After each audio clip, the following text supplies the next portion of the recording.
président de la République. Alors, c'est quel organe? Télé Sénégal. Oui, Télé Sénégal, comment allez-vous? Nous allons bien. Oui, mais c'est une excellente initiative. Je pense que nous sommes venus là en tant que Sénégalais libres d'abord. Sénégalais libres nous sommes héritiers également d'une histoire, d'une trajectoire de dialogue national depuis les indépendances et bien avant les indépendances. Et donc nous sommes là justement pour échanger sur les enjeux de notre nation et surtout prendre des décisions qui vont structurer notre vie nationale pour les 50 prochaines années. Et je pense que c'est quelque chose de très très important. Il arrive le moment où un peuple doit pouvoir trouver des consensus sur des sujets importants. Et au-delà même de ce dialogue sur les questions politiques, nous devons aussi avoir ce dialogue sur les questions économiques, notamment notre souveraineté énergétique, notre souveraineté sur les ressources naturelles, gazières, pétrolières. Comment nous allons les gérer pour les 50-100 prochaines années sont des sujets sur lesquels le pays, la nation doit s'entendre et je pense que c'est une excellente chose de le faire. Certains observateurs disent aujourd'hui qu'il risque d'il n'y avoir pas, qu'il n'y aurait pas un consensus vu que vous, les candidats spoliés, vous réclamez une chose que les autres refuseraient quand même d'accepter. Donc ne pensez-vous pas que nous allons vers un imbroglio? Mais non, je pense que la diversité des opinions fait partie du débat politique. Il faut aussi rappeler également que ce Sénégal n'appartient à personne. Personne n'est héritier de ce Sénégal. Il appartient à tous les Sénégalais. Et naturellement, je pense que dans la discussion, dans les échanges, vous allez trouver des consensus forts. Je dis bien qui dépassent même le cadre politique, qui vont aller aussi au niveau économique pour justement les questions sécuritaires. Il faut que le pays également fasse un bloc pour que justement sur le plan de la sécurité, que nous puissions gérer notre pays pour les prochaines années. Donc je pense que c'est le débat démocratique et il est bon qu'il y ait des positions justement qui ne sont pas les mêmes et on trouvera un consensus fort. Maintenant, êtes-vous pour la reprise quand même du processus électoral? Oui, absolument. Je pense que quand on processus électoral, on découvre justement qu'il y a des doubles nationalités qui sont passées à travers les mailles du processus électoral. Quand on voit qu'il y a 900 000 Sénégalais qu'on dit risquent de ne pas être sur le fichier électoral, quand on voit tous ces dysfonctionnements-là, oui, je pense qu'il est important de le reprendre et avoir le courage de le reprendre et de l'assumer. Parce que le Sénégal dépasse nos ambitions personnelles. Je pense qu'on ne doit pas voir une élection juste parce qu'on veut être un candidat. Non, ça dépasse nos ambitions personnelles, ça dépasse également les projets politiques pour aller justement au niveau national et c'est la nation qui est aujourd'hui en jeu. ci tënk rek enveloppe vite fait monsieur Alioune Sarr yow nga nekkoon ministre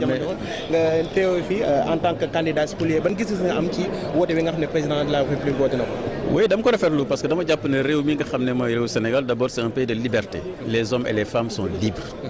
Et je pense que personne ne peut remettre en cause la liberté des uns et des autres. Deuxièmement, ce pays n'est l'héritage de personne. Il appartient à la nation sénégalaise. Nous sommes héritiers d'une nation qui a construit tout son consensus, sa stabilité, sa démocratie, son état de droit, daf ko tabax ci dialogue, ci concertation.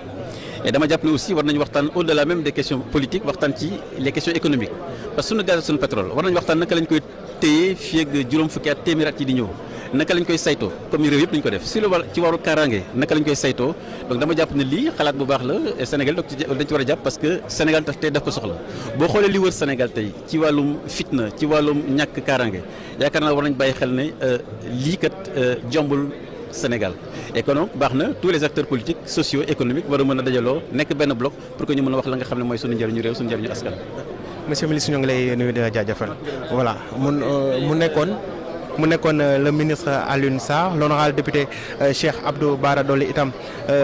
gis nañ ko mu teew fi xam naa si kanam itam vu que actuellement ñoo ngi ci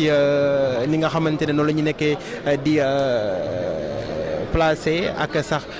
daal di accueillir ñi nga xamante ne ñoom ñoo ñëw ci ndaje mi xam naa caméraman da nga may topp tuuti gis naa fi ñoo xamante ni itam jàpp naa ni ci mbir mi am nañ ci wala ku ci mel ni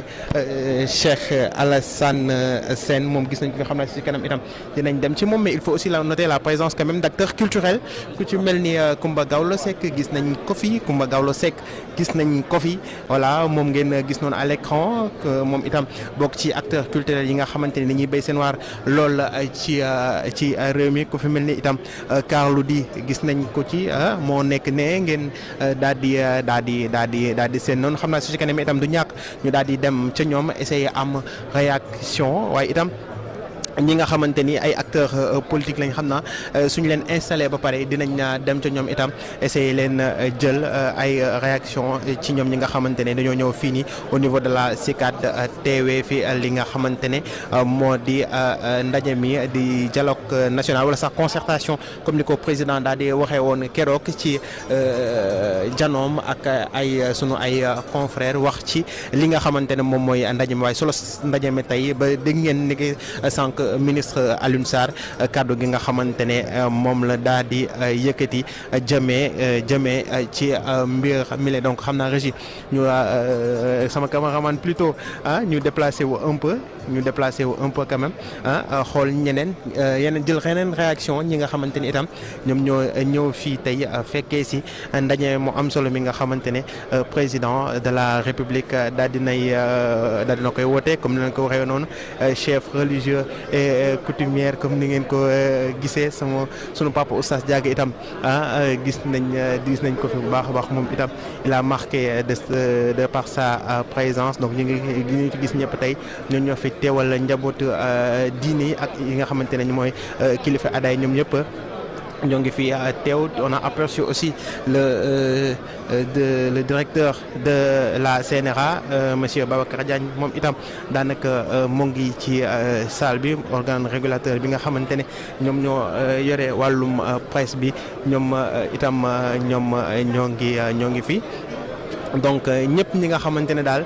comme ni mu leen ko waxee woon sànq ñoo ngi ci couche yëpp ci biir société bi ñoom ñëpp quand même ils sont là pour venir participer au dialogue notamment monsieur Madické Niang itam moo ngi fi Madické Niang moom moo ngi fi moom nga xamante ne en 2019 il faisait partie des candidats à la présidentielle moom itam teew na fi ku ci mel ni Serigne Mbacké Ndiaye itam teew na fi comme ni ma ko waxoon sànq vraiment beaucoup d'acteurs politiques waa coalition Abdoul 2024 di Abdoul Mbaye jiite moom itam daanaka ñoom itam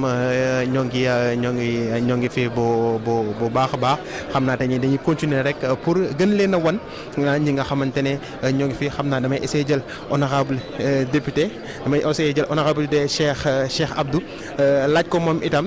teewaayam fii nii ak li nga xamante ne moo ko fii honorable nuyu nañ la. waaw maa ngi lay fay. yaa ngi en direct ci Sénégal sa teewaay fii askanu Sénégal yëpp daanaka ñu ci bari di la seetaan en direct lan nga ñu mën a wax. waaw sama teewaay en tant que sénégalais en républicain taxi nekk candidat spoilé président de la république woote dialogue ñu am sañ-sañu wuy si ko ndax nag bu fekkente ni moom yàlla moo ko dogal mu nekk président la fii ba le 2 mu taxaw def discours am wax ni fii ak le 2 amutuma sañ-sañ xëy na si la sama mandat di yem kaay la ñu waxtaan da duñu war def élection yi. ak le 2 bu ñëwee lan la ñuy mën a def ndax ñaar leen fa mën a def mooy sukkandiku ci article 36 alinéa 2 wala sukkandiku ci article 31 bi nga xam ne suppléance day daal di dugg loolu lépp lu ñu war a waxtaan date bi te ñu ñëpp date lañ bëgg mais loolu boo wuy si wut ci réew bi ñorul la. kon da nga jàpp ñi nga xamante ne tey ñoom dañ koy bañ a teew dafa bokkut ak yéen di gis waaye itam. waaw xam nga li am solo. moo ñu teew ay sénégalais lan nekk ay candidats yoo xam candidat spoilé la conseil constitutionnel tàmbal suñuy parrainage ñun ñu tàmbal suñuy parrainage nekkul lu jaaru pour ñun ñu nekk 45 candidats spoilé kenn ku nekk am 58 000 boo leen boole ëpp na 2 millions.